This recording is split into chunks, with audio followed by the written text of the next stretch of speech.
Hello, everyone. This is Al Fadi, and I want to welcome you back to a continuation of this fascinating video series on the possible origin of the Quran. Today, we are actually going to take a look at, allegedly, the originator of the idea of collecting the Quran, and we're talking about Umar, who became, according to the Standard Islamic narrative, the second caliph among the righteous caliphs of Islam after Muhammad. The traditions say that he was the one who prompted Abu Bakr to collect the Quran for the first time. It was his daughter Hafsa, that happened to be one of the wives of Muhammad, that preserved that copy. But there are also holes in this particular narrative. However, I will interact right now with our guest concerning that, because he's going to bring in even another angle that might be foreign to many of you. I may even get surprised by some of the stuff that he might be sharing. With us here, of course, in studios to unpack all of this is no other than Dr. Jay Smith. So, Jay, tell us about Umar. Right. And I want to say something before we even get into this. And this is all what we call green papers. What do I mean by that? A green paper is what they use in Britain when the government wants to put something out there to see what people think. There's also what they call white papers, but the green papers are the first initial material they put out there, and they try to get a reaction to see whether or not this makes sense. And in some ways, that's what we're doing with this new material. We're not sure yet how it happened, because we don't know really where the Quran came from. But we now think we are starting to get some ideas of where it could have come from, and we need to connect the dots. That will probably take another 2 or 3 years before we do that. But nonetheless, in 2022, what are we saying? What are we looking at? Well, in 2022, this is what we know. So I'm putting the date there. So if in 2024 and 2025, Jay, you said this. Or Al Fadi, you said this. You're changing your story. Yes, we're going to have to, depending on what the evidence shows. Yep, that's scholarship. We need to go back to the 7th century, and that's what we've always done. We always want to go and find out what was happening in the 7th century. And in the 7th century, we do have a man named Umar. Now, don't get confused with Umar the caliph. That's not Umar the second caliph, that the standard Islamic narratives. In fact, the standard Islamic narrative Umar lived way down in Medina. This guy did not live in Medina. He actually came from Hira, which is in Iraq, which is today Kufa, just south of Baghdad today, which used to be called Ctesiphon back then. And he was a Jew. He was not a Muslim. However, in 647, he commissioned a coin. And the coin had, in 647, has a name named Muhammad on it. It's a coin that was commissioned by Umar. It's an image of a king. It's probably his image. And he has a cross in his hand. What does that suggest if he has a cross in his hand? Well, the cross, of course, represents Christianity. So this is a Christian king. Right. Oh, that's interesting. Why would someone be calling Muhammad? Why would he have the word Muhammad there if he's a Christian king? Can you see there's a problem there? Right. So this has been causing a lot of problem for the numismatists. Numismatists are experts in coins, and they are the ones who are having to look at these coins, and they're trying to do what Van Putten did at the beginning of the series. They're trying to take the standard Islamic narrative, and they're trying to put it into these coins here, and they're finding a problem here because it just doesn't make sense. You can't have a Muslim Umar who is down in Medina with a cross in his hand, right, and referring to Muhammad. It just doesn't make sense. So you've got to find out what's going to come out, what's going to be sifted through. You have to sift it. And what you sift is just follow the coins. Just follow what's happening back then. And what we do know is that this Umar in 644 had a debate. And he had a debate with a guy named John the Setter. This debate, after it, this John the Setter, he then met. He was, at this time, he was debating about this Diatessaron. The Diatessaron is what? Do you know anything about the Diatessaron? Written by Tatian. Well, that's basically the harmony of the Gospels. You take the 4 Gospels put together like in a one full story, technically speaking. Okay. He lost this debate to John Setter, and he was given this Diatessaron. Now, Diatessaron would have been written in Syriac. Right. So it's a Syriac copy of this Tatian, what Tatian put together as a compilation of the 4 Gospels. He then met a guy named Gabriel and got really influenced by this Gabriel, who was a priest.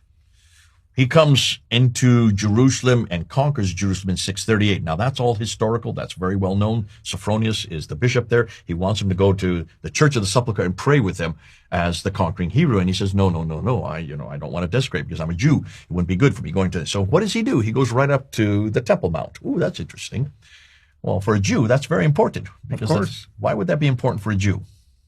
Well, the Temple Mount represent a whole lot of things. I mean, place of sacrifices, Holy of Holies, and many other things.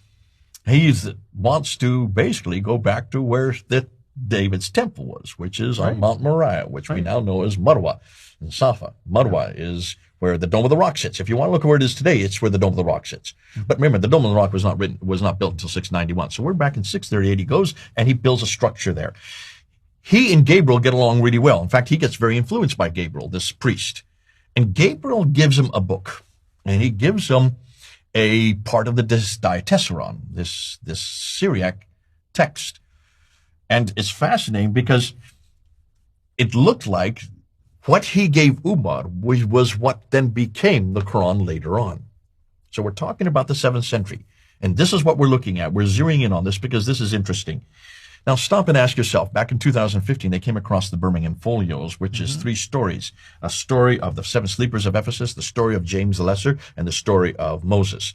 Right. Those 3 stories, 33 verses, are really from the 7th century. They're written in Arabic. They are written without any dots and no harakats and no ijams, no dots or vowels. So these are the in tense. And of course, into the dating of the carbon dating, radiocarbon dating, they would go from 568 to 645. So that's about the time of Muhammad. So it's about the time of what we're talking about, because that would cover what Umar is doing. That would cover the same time period that Umar. It could be that these very 3 stories were part of that nascent text. Right. But they're nothing to do with the Quran, are they?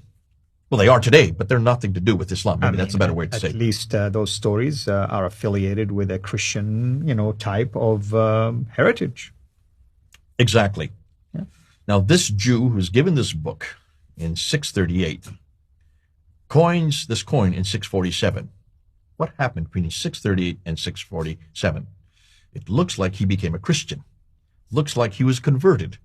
We don't know, because there's not enough that we can say. What I'm assuming, and this is me saying this, I'm assuming that it was because of Gabriel that he was converted. Nonetheless, by the time of 647, when he coined this coin, he now is a Christian because he has a cross there. He's no longer a Jew, he's now a Christian. Mm-hmm. And he now introduces the praised one. Who do you think the praised one would be in this context? Well, in this context, it doesn't sound like it's Muhammad. We're talking about a different person. It looks like it is possibly Jesus Christ. I'm assuming this is the praised one. They're referring to the person of Jesus Christ. And from a Christian standpoint, it makes sense. It makes sense. Yeah. So this happens in 647. Now, let's now turn to the 9th and 10th century when you get to the Standard Islamic narrative. What does the Standard Islamic narrative say? This Muhammad receives a text from Gabriel. That's right, which is an angel. And who is the Gabriel in the 7th century? He's a priest. The one you mentioned is a priest. His name is Gabriel as well. Right. But this priest in the 7th century gives a text to Umar, a different person, who refers to himself as, or refers to Muhammad on this coin.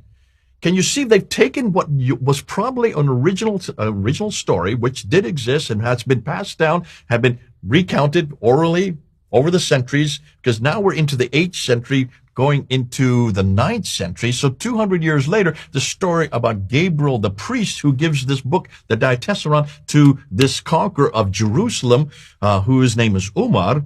Mm-hmm. Now that becomes to, instead of a priest who is Gabriel, it becomes the angel who is Gabriel, who then gives the text to the new Muhammad, the 9th and 10th century narrative, the Standard Islamic narrative Muhammad. And that Muhammad doesn't live in Jerusalem. He lives in Mecca and Medina, way down in the Hijaz, mm-hmm. when we know that there is no Mecca that early. Medina, yes, it was called Yathrib. So even the name is wrong, and the place is wrong. This is what we're starting to see. We're starting to see kernels of truth that are there in the 7th century that are then embellished and changed, using sometimes the same name, and introduced as another narrative by the 9th and 10th century. Hold on to that, because that's going to become important as we now move into the next episodes. One last question before we wrap this up. Someone might ask, so where did we get this information from about the Umar and the priest Gabriel's? I want you just to reiterate it one more time for people to know that there are sources that you're basically referring these are all sources well known. These are sources from, these are the documents that are written. This is in Robert Hoyland's book. Got it. Islam as seeing Islam seeing other as other side. When it's looking outside of the tradition and seeing what we really know from the 7th century. Now, what Robert Hoyland did in 1997, he took all the stories that existed in that area that are from the 7th century and the 8th century, not from the 9th and 10th century. He wanted to see what actually was what we have on the ground. This story is in his book on Hoyland's book that came out in 1997. And that's a very scholarly book, of course. I mean, we're not talking about just mediocre amateur writing. It's here. a treasure trove. Absolutely. Absolutely. I have it on my shelf. So that's great. Thank you so much, brother. Next time, I guess we are going to start to venture into the rasm and the dotting and the vowel markings and so on and so forth. Now we're going to move into the 8th century and say what happened then with that original text. What then went wrong? To assist in reading it, actually. There you go. Yeah. Well, everyone, hopefully, you've been tracking along with us, and hopefully you have been enjoying everything that we presented to you. As always, we welcome any of your comments and interactions with us. Until we meet again next time, have a blessed day.